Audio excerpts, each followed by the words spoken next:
What the hell is this, and where the hell is that S10? This little shed looks familiar. Got some insulation. Okay, let's talk about the S10.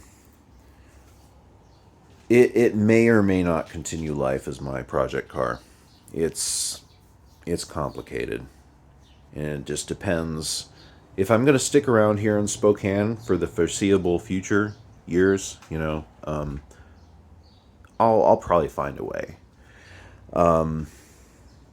The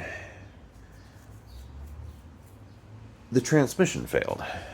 And it is an NV3500 5-speed transmission. A lot of people say they're about as strong as a world-class T5 transmission or something like that. You'd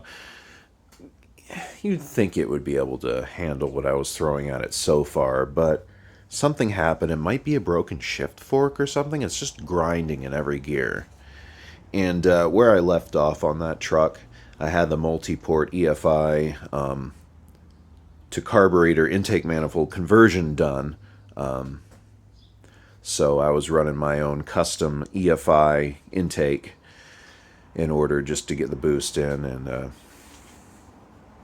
yeah, I'll go over all that later because I'm struggling to come up with all the words for how that went. But it was rough, but it was in the process of being tuned, and it was getting progressively faster, and then that happened. So life gets in the way. It's at a friend's house, actually. It's not here at all. And it's been there near the Idaho border for going on 7-8 months now since the transmission failed. Actually, it might be closer to you. Yeah, it's closer to a year because it got snowed on, everything. I've checked on it. I actually started the engine a couple months ago. Anyway, next subject is the Saab 9.5 because it actually is rather interesting. This car's already crossed the country once, and I got to try to prepare it to do it again. And it's having a little bit of transmission issues due to basically oil loss. It's not complete oil loss. It never completely loses its oil, but there's an axle seal issue. It had been whining for a little bit.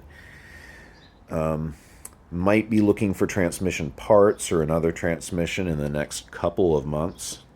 But we'll see what happens. Other than that, it's just going to be a bunch of like durability things, and we'll go over that because I've rebuilt this engine previously. It's got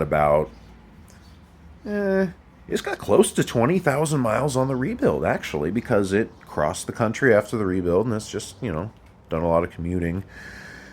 But it's not completely stock, and I want to have a little fun with it, too. Nothing seriously crazy will be happening to it until it completes another cross-country run, and then maybe if I decide to retire it from that, I'll look to make it a little faster, but ain't no slouch.